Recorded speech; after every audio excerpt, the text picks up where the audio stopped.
Everyone called me a liar when I said his son was alive. The billionaire's family threw me out like trash, destroyed my reputation, and left me homeless. But 12 years later, when I walked into that courtroom with the boy beside me, the most powerful man in the city broke down and begged for my forgiveness. Before we dive into this unbelievable story, hit that like button right now if you believe the truth always comes out. And subscribe, because you won't believe what happens next. Trust me, you'll want to see how karma handles this one. My name is Iris Bennett, and 12 years ago, I was a night nurse at St. Catherine's Hospital. I wasn't anyone special, just a 24-year-old woman working double shifts to pay for my mother's cancer treatments. I loved my job, though. There was something sacred about being there during people's darkest hours, holding their hands, telling them everything would be okay. I believed in truth. I believed in doing the right thing. And that belief almost killed me. It was a freezing night in December 2013 when everything changed. I remember the cold seeping through the hospital walls, the way the fluorescent lights flickered in the emergency ward. We got the call around midnight. Massive pileup on Highway 9. Multiple casualties incoming. The entire staff went into crisis mode. Within 20 minutes, our emergency room looked like a war zone. Blood, screaming, doctors shouting orders. The smell of antiseptic mixing with something darker, something final. That's when they brought her in. Victoria Ashford. I didn't know who she was at first. Just another victim. Another life hanging by a thread. She was 8 months pregnant and unconscious, her body broken from the impact. I held her hand while Dr. Patterson assessed her injuries, and I felt her wedding ring press against my palm. Someone whispered that she was married to Harrison Ashford, the real estate billionaire. $4.7 billion. But right then, money meant nothing. She was just a woman dying, and her baby was dying with her. Dr. Patterson made the call. Emergency C-section. It was her only chance, and the baby's only chance. I assisted, my hands steady even though my heart was racing. I'd seen births before, beautiful moments of life beginning. But this wasn't beautiful, this was desperate. When Dr. Patterson pulled that baby out, he wasn't crying, he wasn't moving. His tiny body was blue and still.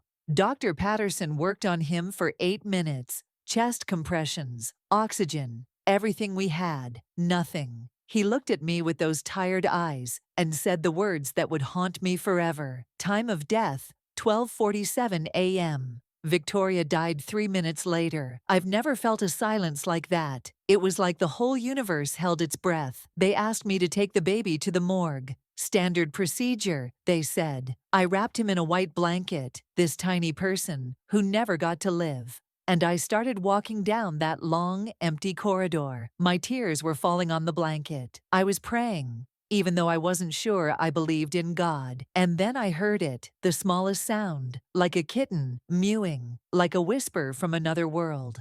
I stopped walking. My hands were shaking as I pulled back the blanket. And I saw his chest move, just barely, just a flutter, but it moved. His lips parted, and he took the faintest breath. I didn't think, I just ran. I ran back to the emergency ward, screaming for help. And I started CPR on this baby who was supposed to be dead. The other nurses thought I'd lost my mind. But then his heart monitor beeped. Once, twice, a rhythm. He was alive. They rushed him to the NICU, got him on life support. His vitals were weak, his chances slim, but he was breathing. I had witnessed a miracle.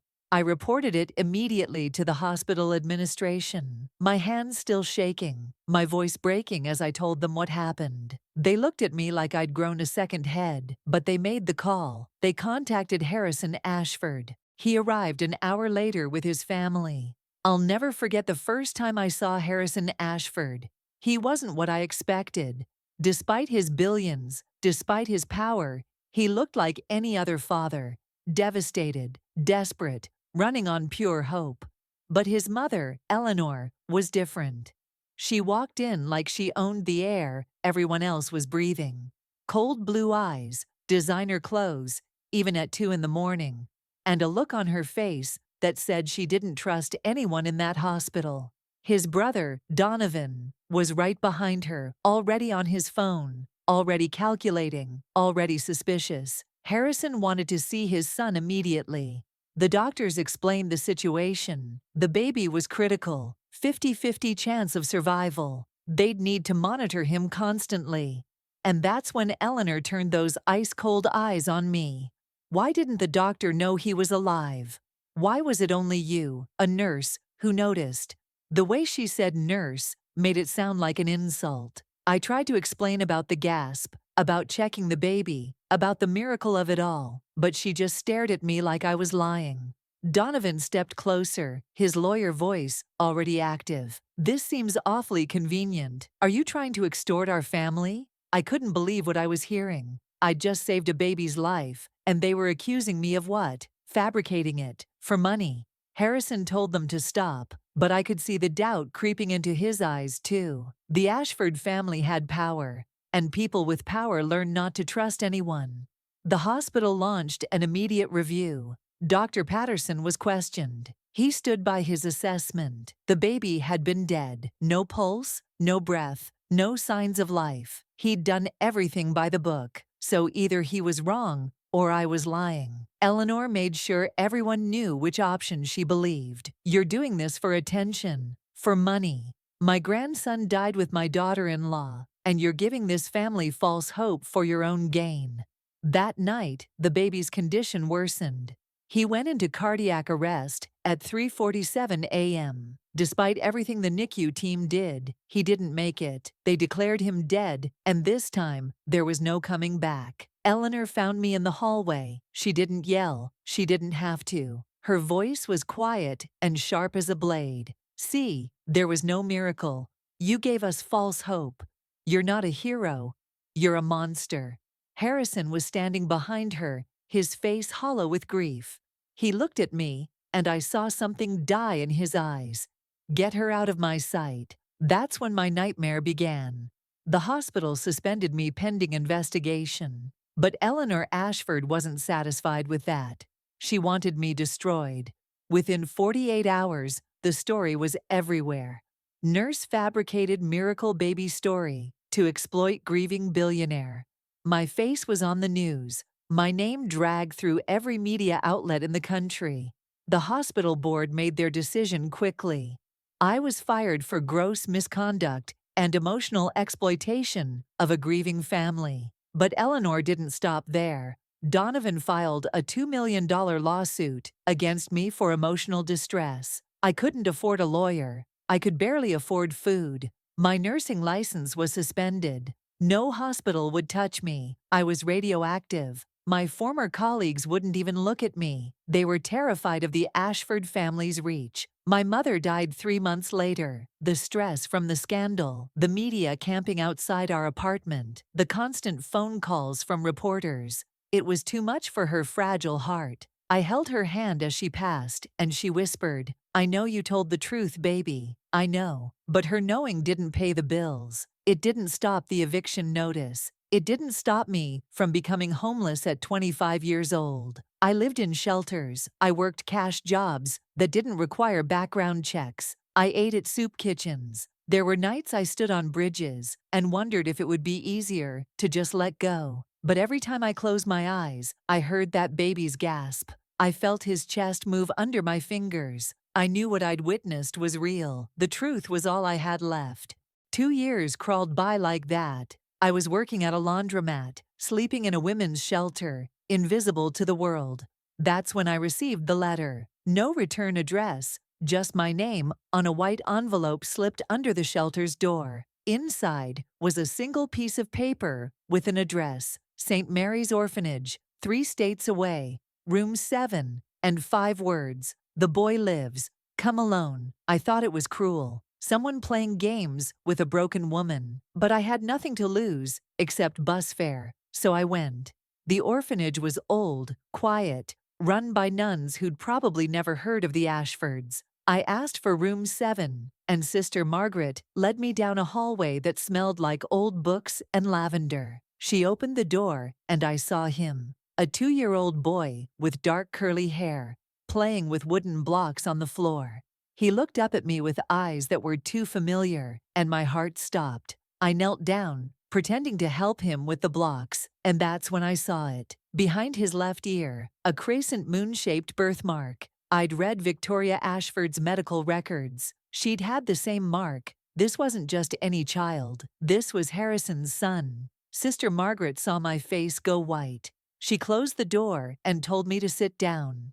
What she revealed made my blood run cold. Dr. Patterson had been bribed. $100,000 paid by Eleanor Ashford to declare the baby dead after that first night. Eleanor couldn't accept that her daughter-in-law's child had survived when Victoria had died. She saw the baby as cursed, as the reason Victoria was gone. She'd arranged everything: a private ambulance, falsified death certificates, a generous donation to St. Mary's Orphanage to keep the boy hidden and unnamed. Harrison had been told his son was cremated with Victoria. He'd mourned both of them, never knowing his child was alive. Growing up, 3 states away, without a name, without a family, without love. Sister Margaret's hands shook as she told me, "I've carried this guilt for 2 years. When I saw your story on the news, I knew you were telling the truth. You're the only one who tried to save him. But here's the twist I never saw coming." Sister Margaret told me something else, something that changed everything. There's another child. A girl. Victoria was carrying twins. The girl was delivered first, during the C-section, but she was so premature, so small, they thought she was stillborn too. Dr. Patterson never even tried to revive her. He took her straight to the morgue. But one of the morgue attendants, a man named Joseph, he heard her cry too. He smuggled her out, terrified of what he'd witnessed, terrified of Dr. Patterson. He gave her to his sister to raise. He died last year, but before he passed, he told me everything. He told me where the girl is. I couldn't breathe. Twins. Harrison had lost his wife and thought he'd lost his children, but both of them were alive.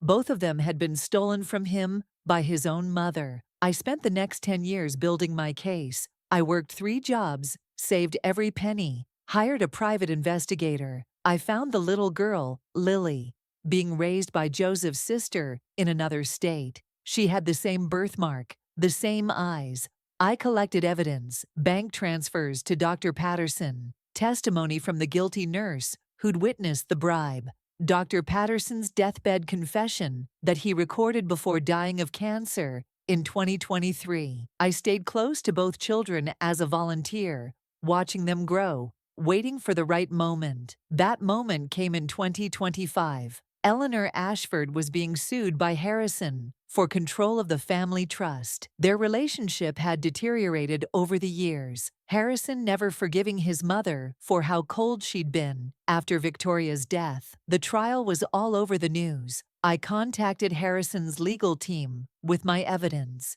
They didn't believe me at first. Who would? But the DNA tests didn't lie. The day I walked into that courtroom, I had 12-year-old Toby on one side and 12-year-old Lily on the other. The room went silent. Harrison was sitting at the plaintiff's table, and when he saw me, confusion flickered across his face. Then he saw the children. Toby, with his father's strong jaw. Lily with her mother's gentle smile, both with that crescent moon birthmark. Eleanor's face drained of all color. She stood up, tried to speak, but no words came out. Harrison's lawyer presented everything: the falsified death certificates, the bank records showing Eleanor's payments, Dr. Patterson's video confession, his voice weak but clear. I was paid to lie. Those babies were alive. God forgive me, they were alive. The DNA results were projected on the screen. 99.9% match. Harrison stood up slowly, like a man in a dream. He walked toward the children, and I saw his hands trembling. He knelt down in front of them, looking from Toby to Lily, and the tears started falling. "You have your mother's eyes," he whispered to Lily. "Both of you." Then he looked at me, and I watched the most powerful man in the city break apart. "What have I done to you?" His voice cracked. "Oh God, what has my family done?" He fell to his knees right there in the courtroom, in front of everyone, cameras flashing, the world watching. You told the truth. You saved my children, and I destroyed your life. I will never forgive myself. Please, please let me make this right. I was crying too, 12 years of pain pouring out. I just wanted you to know your children were alive. That's all I ever wanted. Eleanor tried to run. Security stopped her at the door. She was arrested right there for fraud, conspiracy, child abandonment, and bribery. Donovan was let out in handcuffs too, disbarred for his role in the cover-up.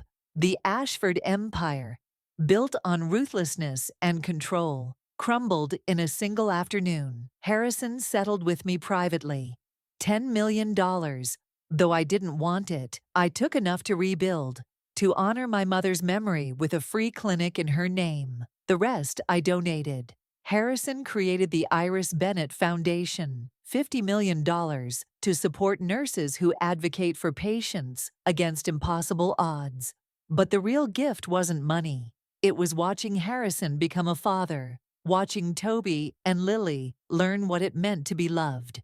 They'd grown up in separate homes, never knowing each other, never knowing they were twins. Now they were inseparable. I returned to nursing, got my license back with honors. The hospital issued a public apology, though it rang hollow after everything. Some wounds don't heal with words. People ask me if I'm angry about the 12 years I lost. The truth is, I mourn them. I mourn my mother, who died thinking her daughter was a liar. I mourn the life I could have had. But anger would mean I let Eleanor Ashford take one more thing from me. The truth is powerful, but it's also patient. It doesn't always roar. Sometimes it whispers, waiting in the quiet places, in orphanage rooms and deathbed confessions. It waits for the right moment, and when that moment comes, it doesn't just set you free. It brings everyone to their knees. Last week, Harrison brought the twins to my clinic. They're 13 now, funny and bright and healing. Lily wants to be a nurse like me. Toby wants to be a lawyer, but the good kind, he says. Harrison hugged me, and he whispered, "Thank you for not giving up on the truth. Thank you for giving me my family." Eleanor is serving 15 years in prison. I don't visit her. I don't think about her. She's a cautionary tale now, a reminder that cruelty always has a price. They called me a liar. They took everything from me. But I held on to the truth because some things are bigger than our own survival. Those children deserve to know their father, and their father deserved to know his children. Karma doesn't always come fast. Sometimes it takes 12 years, but it always comes. And when it does, the truth doesn't just set you free, it brings the whole world to its knees. If this story gave you chills, smash that like button right now. Share this with someone who needs to hear that the truth always wins, even when it takes years. And subscribe, because I have more unbelievable stories of karma and justice coming your way. Drop a comment telling me, would you have kept fighting like Iris did? Let me know below. Thanks for watching, and remember, your truth is your power. Never let anyone take it from you.